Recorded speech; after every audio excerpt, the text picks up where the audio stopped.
Yo, what up? It's your boy Tim Mac, and this is the very first episode of Mac Talk. That's music, anime, and culture. And I'm your host, Tim Mac. So whether you came for the bars, the bumps, the bruises, or just a little bit of talk of the culture, man, that's what we're gonna do here. You feel me?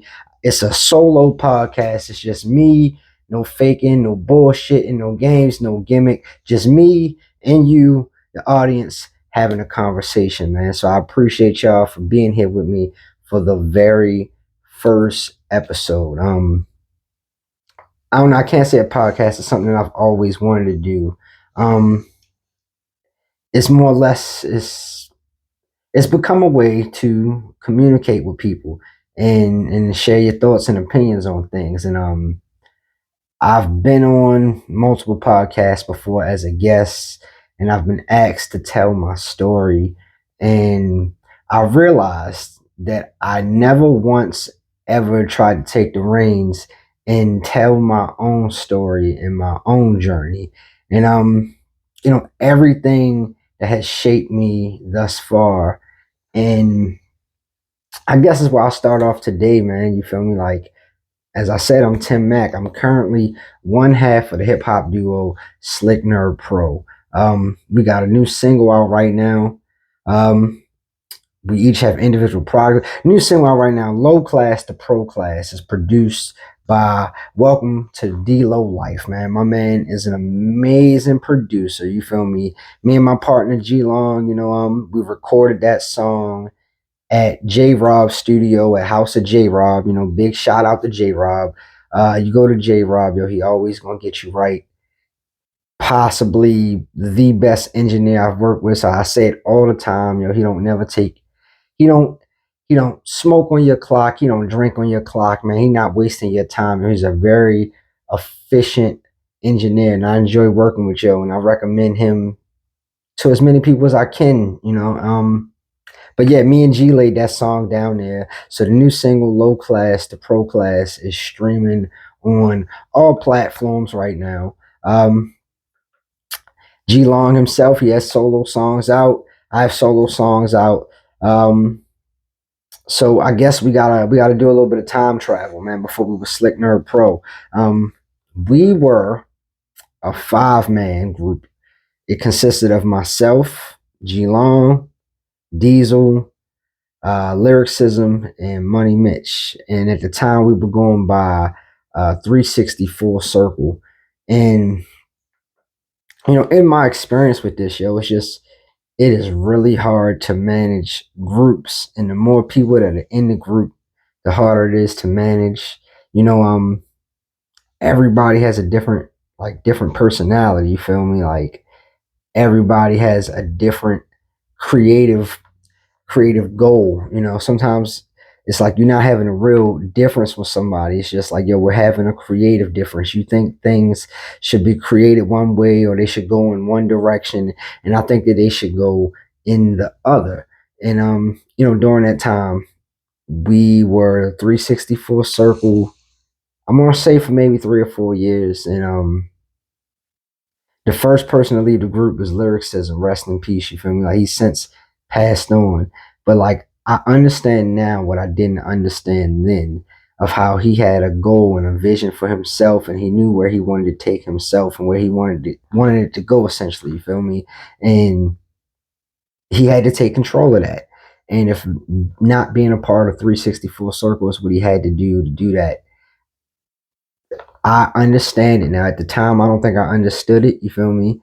But now I understand how you really have to care about your own product, and you gotta be willing to push yourself to a place, because nobody else is gonna push you there. No one else is gonna care about your product. And if you really believe in it and you feel that you can do it, I really think that you should. And not too long after that, we kept rocking as a 4-man group, and it was kind of like interchangeable. Like, Mitch was in and out, Diesel was in and out, and so it became like a trio with an interchangeable third person at times, I guess, you feel me? But we was all still like every day kicking it, smoking, rapping, recording, you feel me? And me and G probably spent the most time together. You feel me? Like we were probably together every day. And when we were together, it just consisted of recording songs, writing songs, talking about ideas, and like we started to stockpile a lot of duo things. You feel me? And just towards the change of things, like towards the mid 2010s, around 2015, I really just grew tired of it, man. Like it became a whole hustle to keep up with this shit and keep trying to do more and do more, and it's like give more of yourself, and I didn't feel like I was getting anything back. It's like regardless of how much I love the art, love the culture, I think I was feeling like a real burnout in the sense of like I'm giving my time and my money to this, and there's no like appreciation for it. You feel me? Or if there's no appreciation for it, I'm just not feeling like I'm getting out of this what I want out of it. So in 2015, I decided to quit music, step away from music, and really just try to live a civilian life. You know what I mean? Do some regular things that I had never done before. Do some things like pick up some hobbies, some interests other than music. You feel me? And during that time, G kept making music. And I would talk to him and tell him like, yo, I don't like how people just let you record things with no constructive criticism. And I would do my best. I even suggest like, yo, maybe I can manage you. You feel me? And that was a very short-lived idea. You feel me? And we fast forward to around 2021, lockdown, everybody's home, and G came to me with this idea, and he says, yo, Slick Nerd. I'm like, I don't know what the fuck Slick Nerd is. What the hell does that mean? You feel me? And he pretty much, it's Slick Nerd is like a representation of taking everything that was once uncool and making it cool. Because realistically, your iPhone or whatever cell phone device you use, that you use to make your content, use to make your music, whatever, that you use to get your socials real lit, you feel me? Essentially a nerd made that, for lack of a better way of saying it, you feel me? All the cool shit a nerd makes, you feel me? And certain things like anime being one of them, there was a time where anime was not the cool thing to be involved with, you feel me? It was a very niche collective community. And to see where it's come now, it's beautiful, man. It's like the culture has shifted, or the mindset about certain things have changed. It's become more open about things, and we believe in things like that, man. It's like I want to make certain shit not necessarily not even cool, but I want to just be okay that that's my interest. That's partially what this podcast is about. Like I said at the beginning, music, anime, and culture. And one of the other things I'll be talking about here is wrestling. I'm a wrestling head, bro. I love fucking professional wrestling. It's a storytelling art with its own psychology behind it that if you don't understand, you really won't appreciate it. But back to the story. G says, slick nerd, and I'm like, I don't know what a slick nerd is, man. And we kind of started to talk over it, and I don't know how we was coming up with these series of other things like protagonist, professional, production. We was coming up with all these like P words and pro words, and then we just stopped. It was like Slick Nerd Pro. That'll cover it all. You feel me? Slick Nerd Pro covers it all.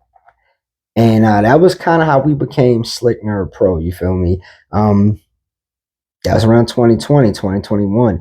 And around that time, we are really just hitting the ground, like learning the DAWs, yo. You feel me? Like when we first started recording again in 2020, it was like, yo, we had to learn how to use Pro Tools. You feel me?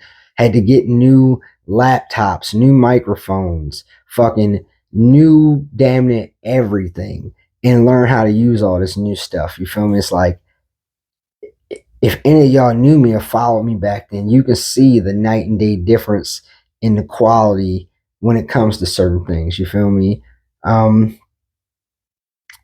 We were doing what a lot of people are doing now. It's like we were making content, but it's like I don't feel like the content was valued the same way. somebody, I remember somebody specifically telling me like, "Hey, I see two guys who got something, but it needs more." You feel me? And while I understand that, now it feels like less can be more. You can do more with less. I think society and viewing content is past like that razzle dazzle top production, crystal clear production. I don't know. I wish I had a better term for it, better word for it, but that's what we were doing back then. We had songs like Bonkai, you feel me? A lot of people like Bonkai. That's one of the top songs on streaming services. A lot of people enjoy seeing us doing that live. You feel me? We shot that video, with a Bleach backdrop. You feel me? The anime Bleach. And that was just kind of us like throwing it out there like, yo, we fuck with Bleach. That's our shit. Name of the song is Bonkai. Put some Bleach references in the background. And we just kind of continued like that for a while. You feel me? And we ended up running into a guy named Corey Cannons. He just goes by Cannons now. You feel me? And he kind of introduced us to an open mic called Therapeutic Thursday at this place called The Hyde in Baltimore. And we went there and we just started kind of working our chops a little bit. It's like, prior to that, back when we were 364 Circle as a 5-man group, we had done live shows. So we weren't strangers to doing it. It was just like kind of shaking off that ring rush, wrestling term right there. We were shaking off that ring rush, man. You feel me? Trying to get our feet back under us. And I remember somebody telling us, like, man, you and G, y'all weren't never open mic niggas. Y'all just need to polish up a bit. You feel me? And eventually, that kind of went south. Things at that location didn't go so well. Things shut down. And that's when we were introduced to Open Gym, and I gotta like give a big shout out to Open Gym, Nature Boy, Capo, the whole team over there who helped us since we met them, because we met them and it really just helped to elevate us to a new level, help get us in front of new eyes, new consumers. It helped to paint us in a new light, and I'm forever grateful for that, man. And the first show we did was as our Slick Nerd Pro 3-man rendition of me, G Long and Don, and Diesel Jones, man. You feel me? We performed at the Auto Bar. Uh, we got this song called 16-Bit, man. It's a pretty dope song. People like that song. It's just that night we did that song, and we did it. I think we did one or two other songs. I can't remember. We kind of tried to like mix the set in and like cheat the system a bit, so to speak, man. You feel me?